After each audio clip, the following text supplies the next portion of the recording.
Welcome to PaidToday, how to turn on the portal options for a website or page set. First thing I'm going to do is open up the website builder on the left sidebar here. Click on website builder. And then we can see we've got a few of our page sets that have been created. All we need to do is go ahead and click edit on one of them. And then up here on the top left, you'll see client portal options. Go ahead and open that up. And then from here you can turn on or off features that you want to be visible to your clients or customers when they log into the client portal.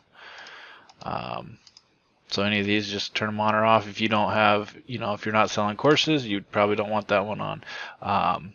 If you're not booking with them, you're not going to want that on. If you only run orders and not invoices, you can go ahead and turn that off. You get the idea. And then go ahead and click save on the top right.